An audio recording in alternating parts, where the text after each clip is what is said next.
Hey dear friends! This is Jos speaking to you from the Global Heart Center in San Marcos La Laguna, Guatemala, with more Global Heart news. In the opening podcast you heard how and why this Joseph ended up here in Guatemala. That about 10 years ago I resigned from my job as an English teacher and a few years later sold everything I owned in the Netherlands to found a holistic center in the beautiful valley by Lake Atitlan in Guatemala. I already mentioned that the authentic indigenous Maya culture pointed the way for me. How so?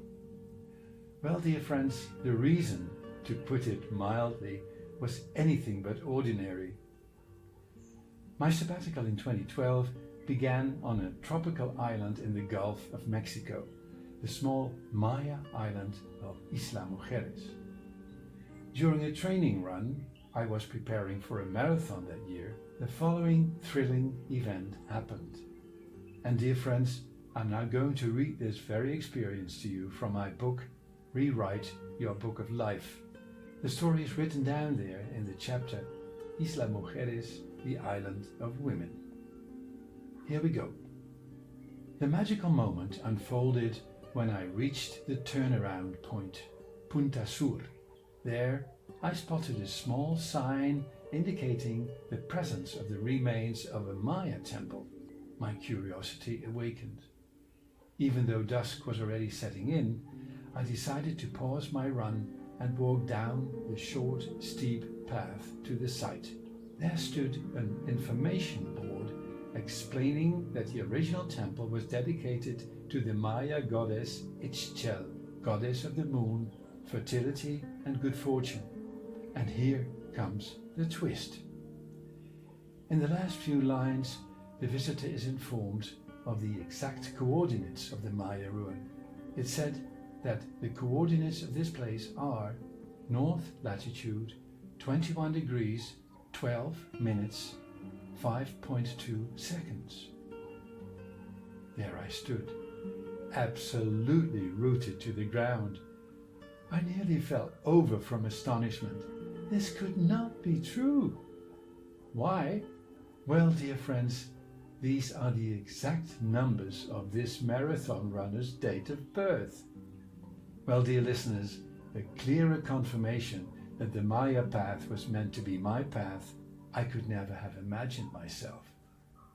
Anyone who knows even little about the Maya civilization will remember that the Maya calendar was said to end in that same year, 2012, on 21/12/2012.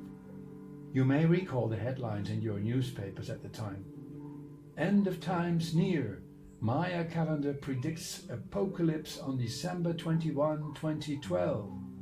But, dear people, nothing could have been further from the truth. Yes, the Maya calendar did end on December 21st, 2012.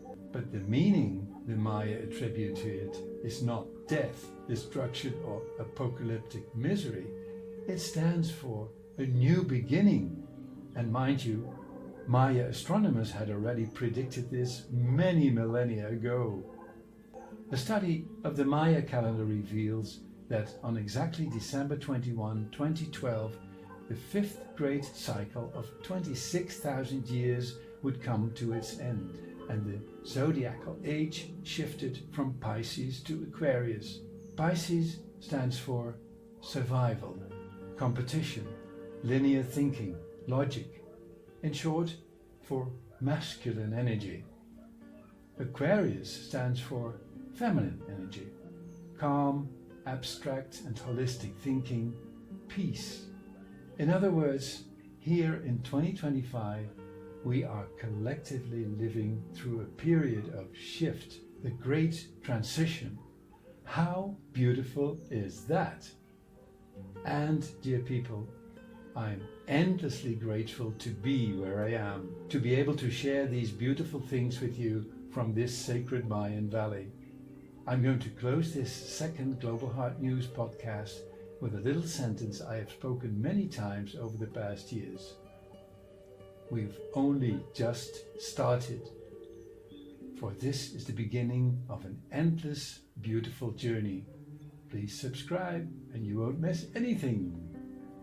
All the way from the sacred valley of San Marcos, we're sending you a whole lot of love, light and abundance. Hasta pronto!